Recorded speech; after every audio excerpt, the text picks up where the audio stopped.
Vote ছিল আজ আমাদের রাজ্যের 6টি বিধানসভা আসনে। তো ভোট কেমন হলো? নির্বাচন কমিশনে বিস্তর অভিযোগ জমা পড়েছে। নির্বাচন কমিশন কি বলছে এখনো পর্যন্ত, ভোটের কি ছবি? নির্বাচন কমিশনের দপ্তর থেকে আমার সঙ্গে রয়েছে সোমরাজ। সরাসরি একবার সোমরাজের সঙ্গে কথা বলবো, কারণ বিকেল 3টে পর্যন্ত যে আপডেট আমাদের কাছে তাতে প্রায় 60% ভোট পড়েছে সব মিলিয়ে এই 6টি আসনে। তো সার্বিকভাবে নির্বাচন কমিশন এখনো পর্যন্ত কি বলছে এই আজকের ভোট নিয়ে বা উপনির্বাচন নিয়ে?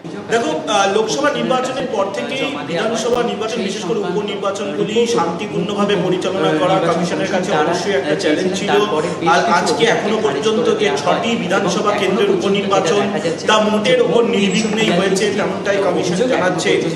কিছু বিক্ষিপ্তভাবে কিছু অভিযোগ এসেছে, কিছু বিক্ষিপ্তভাবে গণ্ডগোলের খবর এসেছে কমিশনের কাছে, কিন্তু সেগুলি ছাড়া নির্বিঘ্নেই এখনো পর্যন্ত নির্বিঘ্নেই ভোট। সোমরাজ সঙ্গে থাকো। নির্বিঘ্নেই ভোট, নির্বিঘ্নেই ভোট। তবে তারই মাঝে নালিশের ঝুলি কিন্তু বেশ বড়।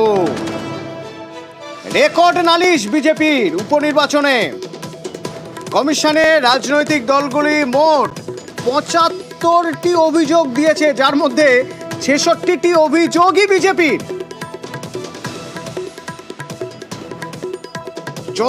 সব রাজনৈতিক দল মিলে যত অভিযোগ করেছে এই উপনির্বাচন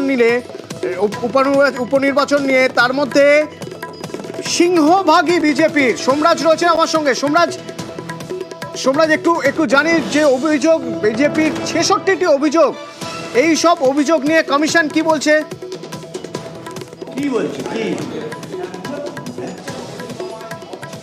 যেটা দেখা গেল এই উপনির্বাচনকে কেন্দ্র করে যে অভিযোগের রেকর্ড, অন্তত এই 6টি কেন্দ্রের উপনির্বাচনকে সামনে রেখে এখনো পর্যন্ত বিভিন্ন রাজনৈতিক অভিযোগ শুধুমাত্র বিজেপির তরফে জমা পড়েছে।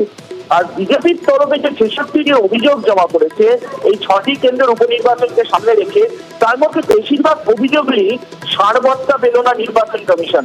তুমি জানো যে কোনো রাজনৈতিক দলের তরফে যখনই নির্বাচন কমিশনে অভিযোগ আসে, নির্বাচন কমিশন তখনই অ্যাকশন টেকেন রিপোর্ট চায় সংশ্লিষ্ট জেলার বা সংশ্লিষ্ট যে বিধানসভা কেন্দ্রগুলির উপনির্বাচন হবে সেই কেন্দ্রতে যারা দায়িত্ব পেয়েছেন ডিস্ট্রিক্ট ইলেকশন অফিসার হিসেবে তাদের থেকে। এবং বেশিরভাগ ক্ষেত্রেই যে রিপোর্টগুলি এসেছে দেখা যাচ্ছে যে সেখানে যে অভিযোগগুলি করা হয়েছে সেই অভিযোগগুলি সারবত্তা পাওয়া যায়নি। 66টি যে অভিযোগ এখনো পর্যন্ত বিজেপির তরফে এসেছে নির্বাচন কমিশনের কাছে, বেশিরভাগ অভিযোগেরই সারবত্তা পেল না নির্বাচন কমিশন। অন্যদিকে অন্যান্য রাজনৈতিক দলের অভিযোগ জানানোর সংখ্যা খুবই কম। তৃণমূল কংগ্রেসের তরফে এখনো পর্যন্ত 3টি অভিযোগ, কংগ্রেসের তরফে এখনো পর্যন্ত 3টি অভিযোগ, সিপিআইএম এর তরফে এখনো পর্যন্ত 2টি অভিযোগ।